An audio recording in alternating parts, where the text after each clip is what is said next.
And this is why. I actually walked away from my religion. I had to be honest with myself. One, I didn't like going to church every week, you know. I just didn't. Part of it was I'm lazy. I don't like getting up on Sundays. And the other part was I already heard all the stories, okay? Heard it 3-4 times. The dude hasn't come back yet. You know, we're just sort of mulching over the same shit here. I got it, right? And then the other aspect was, you know, I actually, I had to be honest with myself. I felt my religion made sense and everybody else's sounded stupid. I did. Look, I'm not talking about the basis of every religion. The basis of every religion makes sense. You know, the 10 Commandments, right? Don't kill anybody. Don't touch my wife. That's my bike, right? That all makes sense. Of which I think I've broken just about every commandment except for the 5th one. That's it. I haven't killed anybody yet, all right? But the murderous thoughts that I have sometimes, I think I could do it. Like when someone gets on a plane and they kick off their loafers and they're wearing those gold-toed like dress socks. They cross their feet at the ankles and they just start rubbing their feet together. Like I see the whole thing. See the whole thing. Wrapping that sock.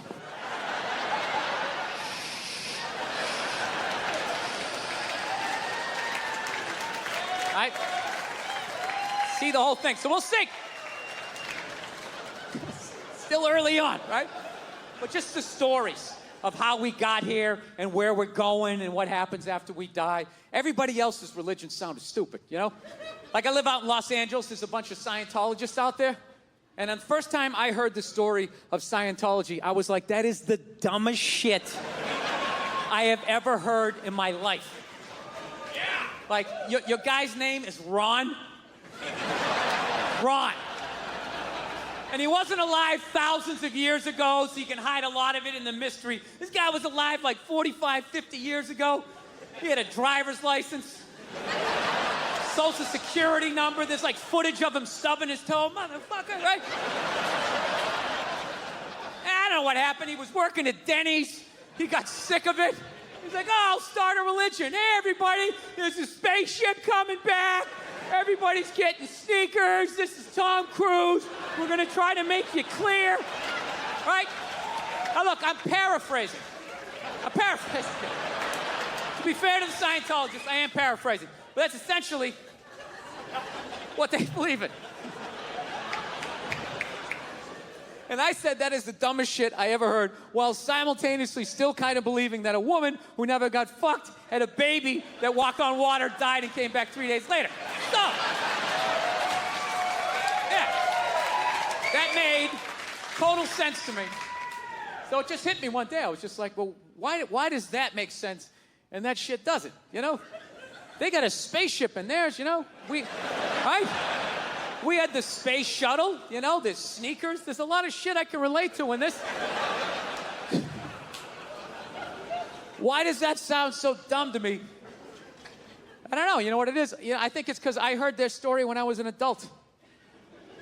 I heard my story when I was like 4 years old, right?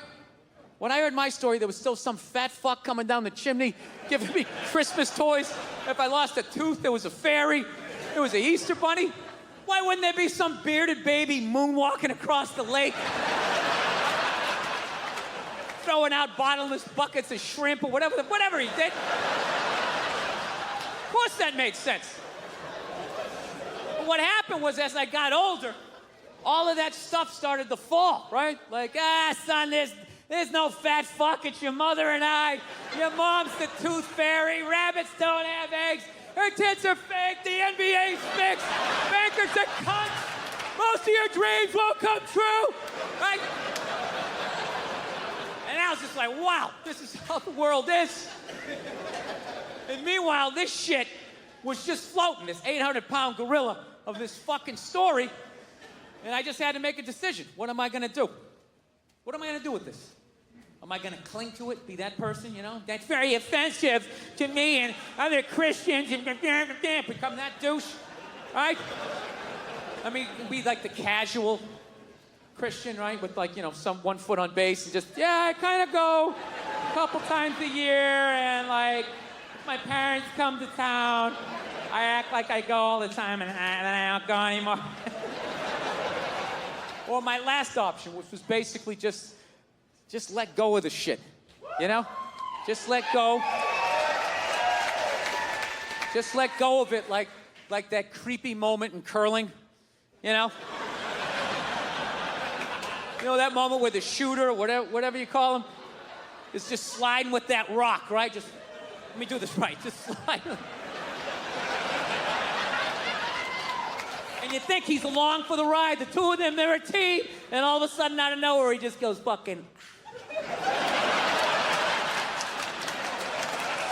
that rock just keeps going, and this dude just stops.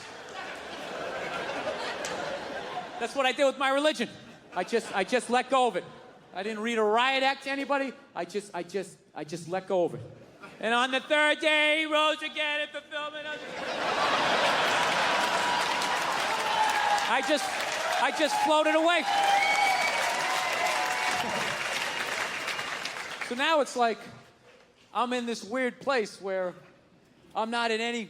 You know, I occasionally will watch like a romantic comedy, which, you know, I don't care. You know, the nerd's gonna fuck the cheerleader. I'll watch it, right?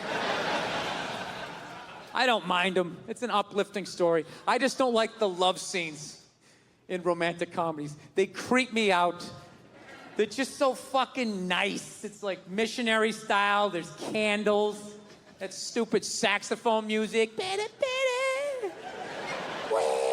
It always goes down. Like the saxophone implies the penetration, right? Because they can't show it. They gotta make her this one-dimensional, this little angel. They ignore the other 90% of her sexuality. No hair pulling, no ass slapping, none of that shit. None of that taboo stuff of a woman's sexuality that's never brought up. You know, that whole hold me down, but let me up, but hold me down. Choke me, but let me breathe, but kind of scare the shit out of me a little bit.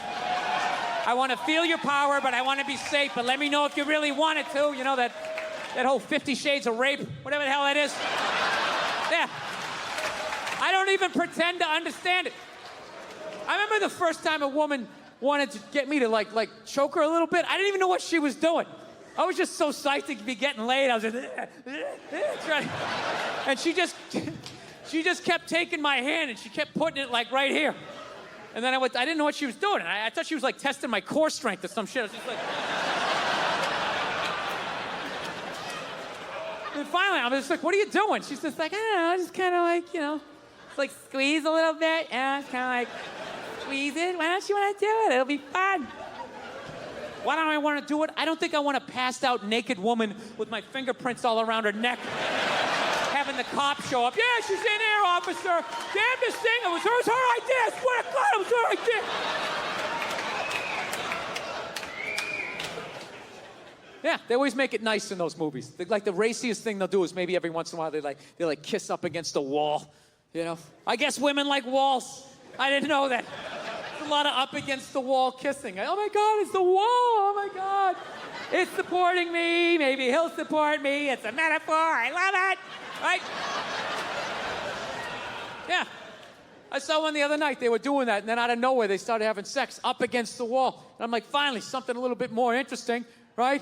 But they were doing it standing up facing each other, missionary style. Arguably, one of the most difficult positions there is. And they were doing it with little to no difficulty. All she did was just lift her leg up like that, and that was it. He was off to the races. And I ruined the movie for my wife. I'm like, that is fucking bullshit. Bullshit. What does the guy have, like a U-shaped dick? How is he doing anything? Is he sticking it in her navel? Did he grease up her thighs? To hell with her needs? Like, if all she's gonna do is this, she's gotta bring it up like an offsides call, if that's what she's doing. All right? If not, you gotta make some adjustments. You go, oh, she's giving me, I just gotta grab the other leg. You gotta try to pick her up to use these muscles like, Maybe you could grab a door jamb, drop down, try to come in and try to do that. Dude, nobody can do that other than a porn star for longer than 18 seconds before you're like, all right, this is ridiculous, okay? My calves are burning. I can't get nearly enough momentum to do any sort of damage. I can literally feel you getting on with your day. with every pathetic attempt to try and rock your world. These guys in the movie, they have no problem banging away, then they pick them up like they're not heavy, right? And they just start walking down, they see the bed, they just lay her down on the bed. Dude, I'm not trying to be a dick, but every woman in here is heavy. Man, you're heavy. You're an adult female. Jesus Christ, when do you stop picking up your kids when they're like 5 or 6? Like, hey, get off of me, Jesus Christ. You're gonna throw out my back. Well, jump on your brother. An adult woman weighs 115 pounds, 120, all the way up to God knows what, right? And it's not balanced weight. Most of it's in your thighs and in your ass. Your head's hanging off, trying to counterbalance. Dude, when guys go to the gym, we don't put 30 pounds on one side and a $180 over here. Fucking, yeah, it's ridiculous. Trying to carry a naked woman, it's like trying to carry a half-filled waterbed mattress. You're like plumping into shit. And when you see the bed, you don't walk to it. You slowly start picking up momentum. Then she bounces off this mattress, hits the wall, slides down. The whole sex vibe's ruined, and you're back to your sandwich. Thank you. It's a pleasure to be here in the greater Atlanta, Georgia area. This oasis. It's nice to be here. I don't know why I came here in June, but it's nice to be here. Wasn't thinking. Fucking ridiculously hot out there. Just miserable. Horrible. That kind of heat, you understand the racism down here, you know? It's like, I get it. How would you get along with anybody? Look at them, just over there, drinking a cool drink. Lemonade was made for the white man. So, the hell have I been doing with my life? Trying to get in shape, man. I hate going to the gym, so I decided I'd go veggie twice a week. It's brutal. I can only make it till about 5 o'clock. 5 o'clock, that's what I realized about myself. You know that? Something has to die every day in order for me to live. Something's got to get its beak chopped off, its feathers yanked, uppercut to its jaw, just in order for me to survive. I'm trying. Couscous and all that shit.